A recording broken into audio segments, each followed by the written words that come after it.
Ayan na guys, sinisimulan na natin yung 20 units ni Sir, no? Makaka 4 units pa lang tayo. By default, naka-Windows yan guys.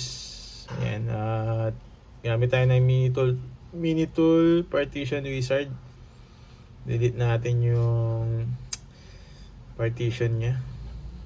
Ayan. Legend bar, apply. Ayan. After natin ma-delete, wala nang laman yung 32 GB storage nya. Pwede na nating i-flash to using Etcher. Ayan.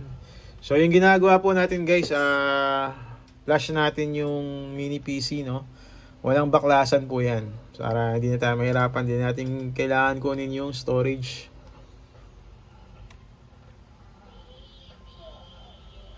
Okay. Ayan. So mapansin nyo, naglagay tayo ng Strelec dito, no? Ayan, parang Windows 10 din yan. Ayan, flash from profile. Tapos flash natin yung latest version. Wi-Fi 5 3587. Select target. 32 GB flash drive. Select natin yan. Select target. Yun. Okay, select and flash. Yes, I'm sure. Yan. After natin ma-flash, walang baklasan yung storage natin. Ibubot na natin yan sa Wi-Fi 5 soft at test natin kung working. Screenshot natin yung serial number at ipapadala natin kay Sir. Kay Sir na umorder ng 20 units. So, malamang ay mapupuya tayo nito. Okay guys, sa mga interested po, PM lang po kayo habang may stocks pa tayo. Habang mura, 1.5 lang po. 5 units pataas. Kapag isa lang ay 2.2, sorry. Ayan. So, kahit nag-fail po yan, wala pong problema dyan. Mabuhay na natin yung video. Reboot natin at tanggalin natin yung storage, USB storage para ma-check natin if magbo-boot siya sa Wi-Fi 5. Ayan.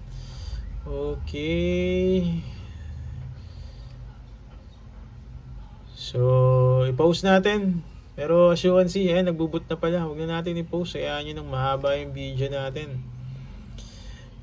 Ayan. Kung interested kayo, for sure tatapusin nyo naman yung video. Pero kung hindi naman kayo interested, syempre skip nyo lang yan, no?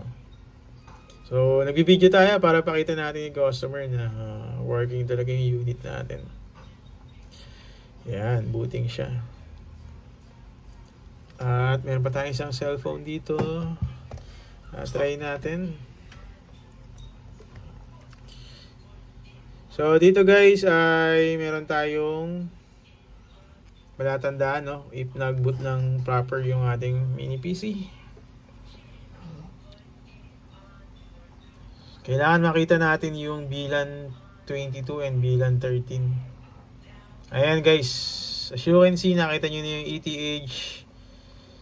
link is up 1 Gbps full. Tapos makita mo yung VLAN 13 and VLAN 22. Ibig sabihin guys ay nag-boot na yung ating mini PC. At ito try na natin. Ito, mini PC.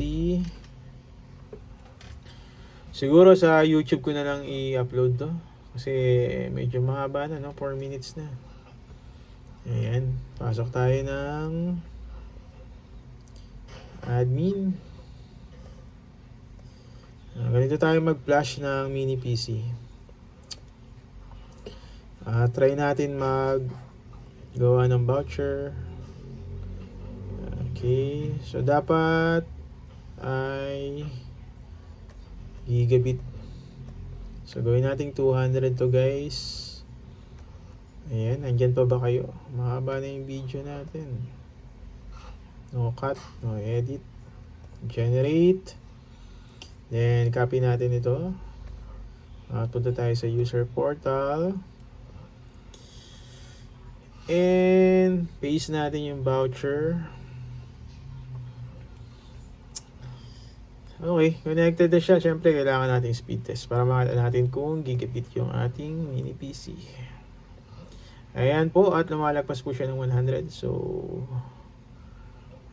meaning is gigabit yung ating washer. So, ayan po. At screenshot natin yung license, yung device ID.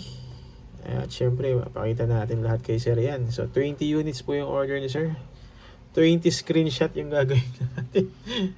At ipapadala natin sa kanya. So, ayan guys, share lang, no. At kung gusto nyo pong mag-avail, mag-PM lang po kayo. Albert Pangilinan po, PCO Wi-Fi Owners of the Philippines. Thank you.